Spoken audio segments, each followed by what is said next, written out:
Здравейте! Аз съм доктор София Николова и днес с доктор Славкова ще разгледаме в детайли темата за феталната морфология като част от пренаталната грижа по време на бременността.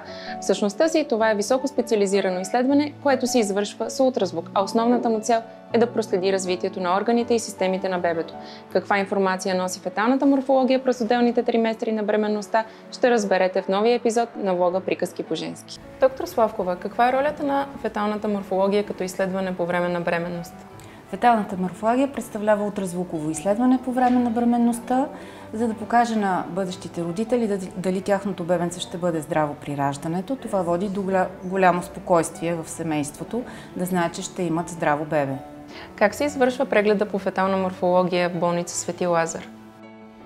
Феталната морфология се извършва на високо специализиран апарат с висока резолюция, за да може да имаме пълна информация за органите и системите на бебенцето, тъй като то е твърде малко и апаратурата трябва да бъде подходяща за такова изследване. Колко прегледа по фетална морфология трябва да се извършват по време на бременност? Препоръчително е по време на цялата бременност да се направят 3 фетални морфологии. Първата, която е основна и най-важна, това е ранната фетална морфология, включва и скрининга за синдрома на Даун. Прави се между 11 и 14 гестационна седмица, до голяма степен изключва генетични аномалии на бебенцето. Втората, която е между 19 и 23 седмица, или така наречената голяма фетална морфология, тя ни посочва за здравето на органите, както ви казах, и за това дали бебенцето ще бъде добре. И последната, за късните аномалии, се извършва между 28 и 32 гестационна седмица. Бременните жени поставят въпроса дали изследването по фетална морфология е задължително и крие ли риск, ако бъде пропуснато, и какво е вашето професионално мнение?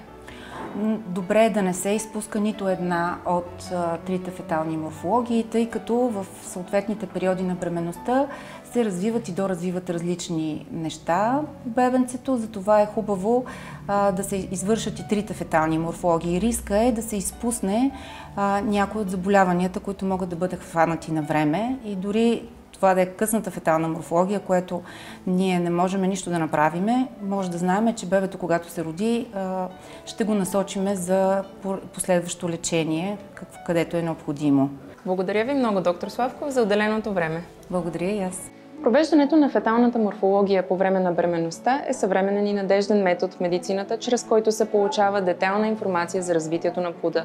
С изследването се запечатват и първите снимки на вашето бебе. Знанията и опитът на специалиста, както и правилното тълкуване на резултатите от изследването, са ключов момент за извършването на прецизна диагностика.